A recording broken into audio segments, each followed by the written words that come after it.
Hello boys and girls, it's Natero14 for Invisible Threat Gaming bringing you weekly update number 12 or 13. I do not quite remember, but oh well.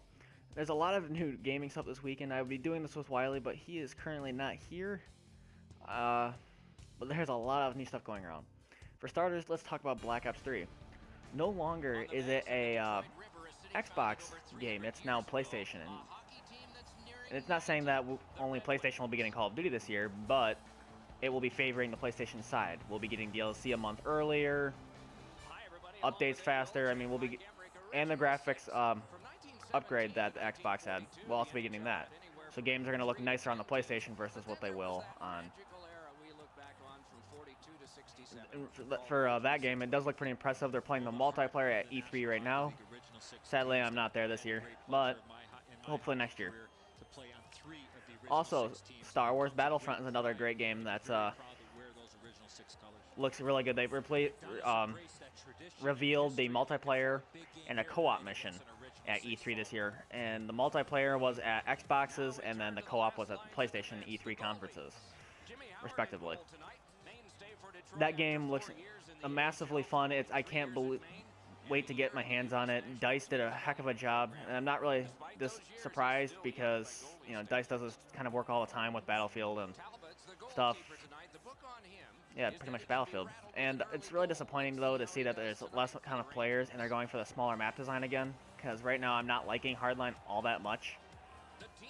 But hopefully they'll get out of that. NHL 16 is also coming up.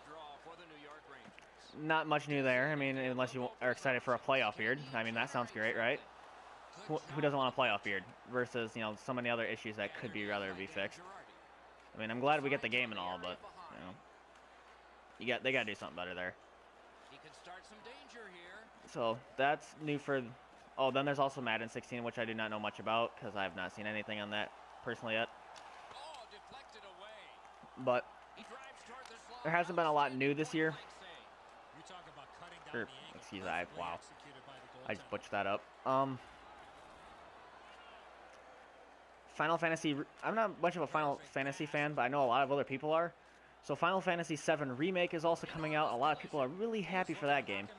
Never quite understood how that works. Assassin's Creed, I forget what they call it, but the Assassin's Creed game is coming out at the end of this year or beginning of next year, I believe. Xbox really didn't reveal a whole lot about upcoming titles like The Division or The Siege, other than Siege would be on the Xbox, and they'll be getting DLC first, stuff like that. Nothing really that major. But one thing that Xbox did do major, though, was Minecraft. They will be bringing Minecraft to the project, or what is it called? It's not called Project Morpheus. I know that's what PlayStation calls theirs. Like their VR headset. You'll get to play Minecraft on that in a 3D, like in your actual world. That was absolutely amazing. I could not believe my eyes what I was seeing. That was insane. I cannot wait to try that out if I ever do. Project Morpheus, on the other hand, though, will be coming with a bunch of games. I do not know if it'll be compatible with all other games, or is it only with select games that they have to make it for? Because that was really hard to tell. So that was really interesting.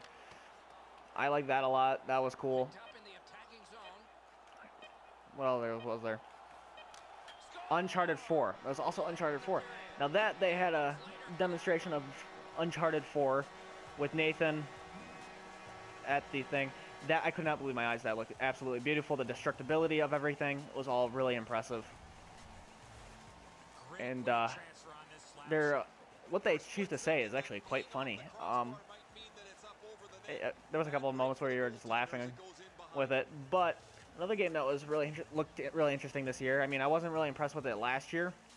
Batman Arkham Knight. The story of how Batman dies. Now, I don't really care to hear Batman die, but what I do want to hear is about the Scarecrow part. That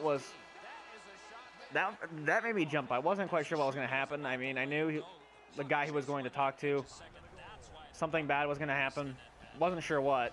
When it And it didn't make a whole lot of sense at first either. You couldn't really tell what was going on. They're like these zombie type creatures that you couldn't tell what was happening. And at the end, you realize it was Scarecrow. And that makes that really interesting. So it'll be cool to see all that unfold. Hope to see more of that coming around. Something more like that. Now, I want to talk about a Battlefield, Star Wars Battlefront a little bit.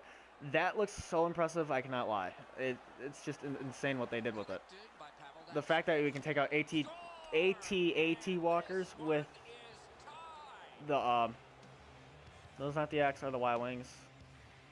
I forgot they are. They might be the Y-Wings, what they used in that. But how that was all coming together, that was just amazing to me, that you could do that from the movie. I mean, I could do without the kills, though. How it says when you said enemy defeated, that was really getting annoying because that just took you out of the immersion. I hear a lot of other people are complaining about that too. I hope you can get rid of that because that is so annoying. But the entire, like the realism of well, it's not really, Star Wars is not real in any way possible.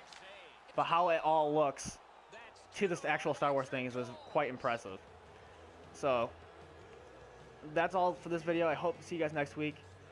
And until then, signing off. And now I gotta get a goal here, so see you guys later.